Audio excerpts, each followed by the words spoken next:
Hello everyone, welcome to another UFC fight I review. This is for Emmett versus Stevens, Josh Emmett versus Jeremy Stevens at the Amway Center in Orlando, Florida, with quite impressive total gate. So yeah, we're just gonna get right to the thing. I will say, like, thoughts on this card though. It was pretty decent. I quite enjoyed what happened. So yeah, we're gonna go into the prelims and now. So in our first fight of the prelims, we had the fight of the night, so I was getting it up, and it was between Alan Jouban and Ben Saunders. Ben Saunders being a Florida native, and you know what? Despite this card being in Florida, there are so few actual Floridians on the card. There's like one more later, I think, but yeah, I mean, this was a a pretty solid, decent back and forth fight. Well, I say that I got fight of the night, so yeah, it gets a huge up for that. Jouban won by knockout in round three. In round two at 2 minutes and 38 seconds, but it was an exciting, really good back and forth fight. And it proves how underrated both guys are, because not a lot of people talk about Ben Saunders. I think more people do talk about Jouban, but yeah, I mean, they can both put on a really good fight, and people need to realize that a bit more. But it was a really well paced fight. Probably not in my personal top 10 of UFC fights of the year, but I did enjoy it. It was a really exciting way to kick off the prelim card, so it does get an up. I liked what I saw. In our next fight, we had Marina Moroz against Angela Hill, and Angela Hill won by a decision. And I was kind of debating what to give this fight, but ultimately I am going to give it an up, I think. Even though I'm not the biggest Angela Hill fan, because normally when she's in the UFC, like when she's elsewhere, she's really good, but she's never had a lot of luck in the UFC, but she's starting to build together quite a nice streak. And I know, I think I'm going to keep a closer eye on her, because she didn't impress me all that much during her first UFC stint, but she is, like, building back like how good she was, especially in that season of The Ultimate Fighter. I think it was season 20 at the time. But yeah, I mean, season 20, season 21, semantics. But it was, it was a pretty good fight. Moroz, like, she landed a lot of strikes. Well, she didn't land, she threw a lot of strikes, but Angela landed a lot more. She had a better percentage, and she did do enough to win, in my opinion. Got a clean, decision sweep. It was pretty easy to see that she won, so no problems there. So yeah, I mean, it wasn't a really great fight, but it was two solid women, solid underrated women in the UFC, especially Moroz. Not a lot of people seem to be talking about her, and they put on a decent fight, but they had to follow the fight of the night. So you have to remember that, like, the crowd atmosphere would have died down a bit. And actually, I do want to talk about the referee for this one. I don't remember his name, but this was something he did on the Fight Pass as well. I didn't get to see any Fight Pass fights, so anyone get a review of any of those. But he actually got the fighters. This was the prelim card. He got the fighters to meet in the middle and touch gloves, and they did. I show respect. And I quite enjoyed that. Like, the commentators were laughing and were asking why, but even they were like, "Yeah, I'd like to see it more." And I'm like, "Yeah, I would also like to see it more." I thought that was pretty cool. I don't think it should be reserved for the main event that the fight should meet in the middle and touch gloves. I think it should be every fight, because I'm a big fan of respect in the UFC, and I feel like that's a good way to show it. Even if you absolutely hate your opponent, it's a good way to show respect. Like, get the referee to just, touch gloves. But yeah, this fight was pretty good, getting upsides 2-0. I'm going to move on now. Next, we have Sarah McMahon against Marion Renault, and Renault won at 3 minutes 40 seconds, in round two, by submission with a triangle choke, and getting up. It was a really good fight. It was pretty solid back and forth. McMahon's wrestling pretty much won her the first round, so Marion had to pull something pretty desperate out of her hat for round two, and she managed to do that. I mean, she got taken down, but she managed to sink in a really good triangle choke, and there was still some space there. But when she managed to pull the foot down under her, I believe it was her right foot under her left knee. When she managed to do that, and we saw Sarah panicking, she moved to the side to try and get out, but that only timed the choke, and Sarah was forced to step, and Marion got a really big win. So yeah, once again, I quite enjoyed this one. Gets an up. As someone who's not too familiar with Marion Renault, but is very familiar with how good a wrestler Sarah McMahon is, this was a really impressive win and a really big victory for Renault. So I feel like, if this is going to give us confidence, and she might start building up a good streak. I'd like to see that, because I would like to see more of Renault winning, especially with a win as big as this. I mean, there's nothing else that needs to be said. So, gets it up. I enjoyed it. Moving on to the let's fight the prelims.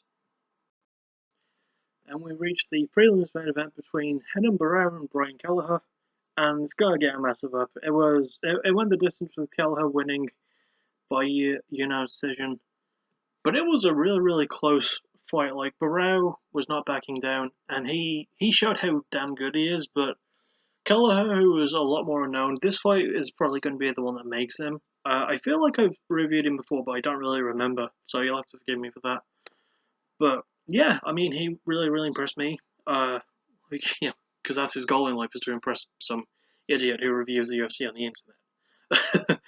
But yeah, I mean, it was a really good fight. Great way to cap off the prelim card, so it does get an up. So that's 4-0, and I quite liked it. And I feel like Keller is going to definitely get a lot more opportunities after this. So moving on to the main card now. I enjoyed this.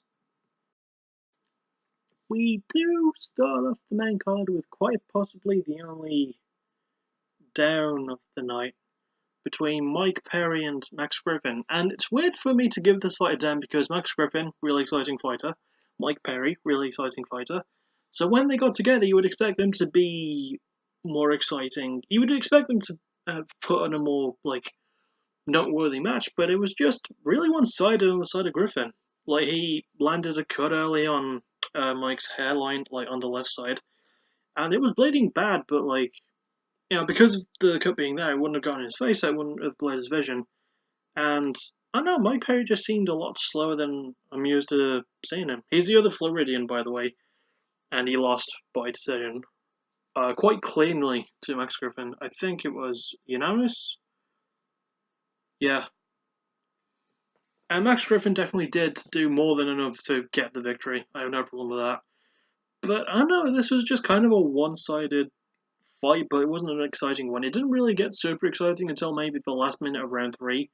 But up until then, it was kind of a stalemate, and I didn't really enjoy myself. So yeah, sadly this fight does get down, so it's 4-1. But you know what? It's a big win that Max Griffin needed, and Mike Perry's not going to suffer from losing because he built up a good streak, and until this point he can pick it back up again, no problem. So yeah, onwards we shall move. We then reach what is, in my opinion, possibly the biggest up of the night, even though it's not fight of the night. Ilir Latifi defeating Ovid St. Preux by technical submission at 3 minutes 48 seconds in round 1. And it was a pretty back and forth fight. I mean, Ovid St. Preux is nearly 6'4". He's a very tall man. He's got a lot of range, and he managed to use that to keep Latifi away.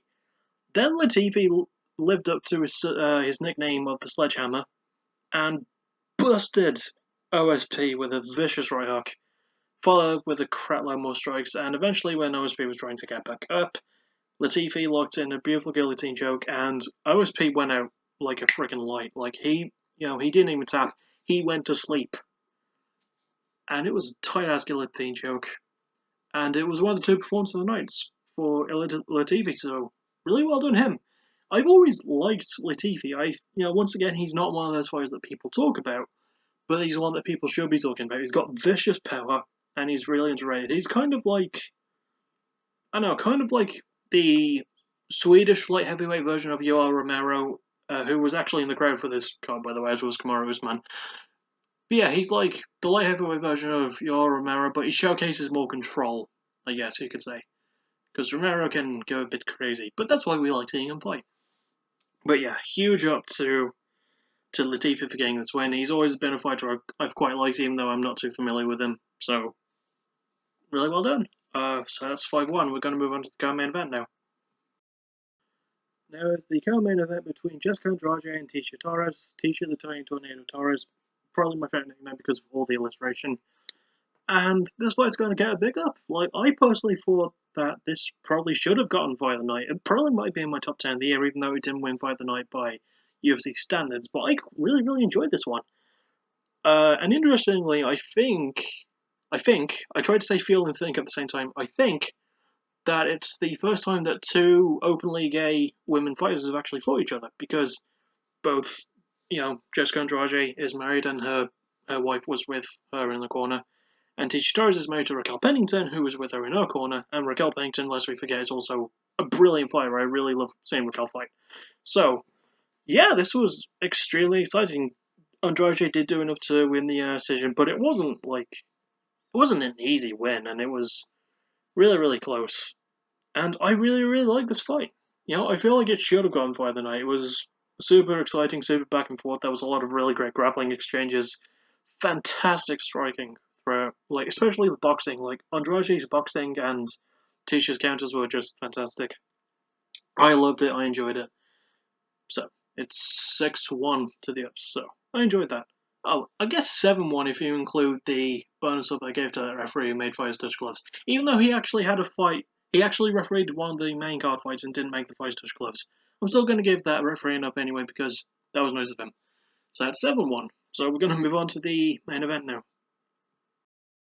And now we reach the main event between Josh Emmett and Jeremy Stephens. And hang on. Sorry, I had to burp. I wanted to do it off screen so I didn't throw you off from watching this, even though like not a lot of people do. But yeah, really, really good main event. Going getting up. Stephens won in round 2 by knockout at 1 minute 35 seconds. It was a fairly back and forth affair until Jeremy Stephens just landed a beautiful left hook after they both tried to exchange a right. He landed a left hook, and see, while I'm going to give the fight an up ultimately, because so it's 8-1 and we ended with that, there is a bit of controversy about the finish because after Stephens knocked Emmett down, he went to throw some elbows, and one of them sort of landed on the back of Emmett's head. And the referee was Dan Mergliotta, and he's not, he's a really, really good referee. So he should have maybe tried to do something about it, but it was just one elbow to the head, so I can see why he didn't really do a lot about it. But then was a moment later when Emmett was kind of recovering from the elbows, and Stephens threw an illegal knee, but it didn't land. It sort of skimmed, narrowly missing Emmett's head. Then when the knee came back down, it gently sort of bonked the back of Emmett's head. I feel like that might have done more damage, but it was accidental. It's a really, really weird call. I mean, it wasn't an illegal knee at all, but it shouldn't have been thrown, but he didn't land it, so I don't know, it kind of creates a really, really weird, confusing thing. Still, Jeremy did do enough to win, and he did get the other points of the night, so kudos to him. And I like seeing Jeremy Stephens win because he's a vicious knockout artist. Probably one of the better ones in the 145-pound division. Is he better than McGregor? I don't know. Is McGregor a featherweight anymore? Is he just going to stay lightweight? I don't care. I just don't care.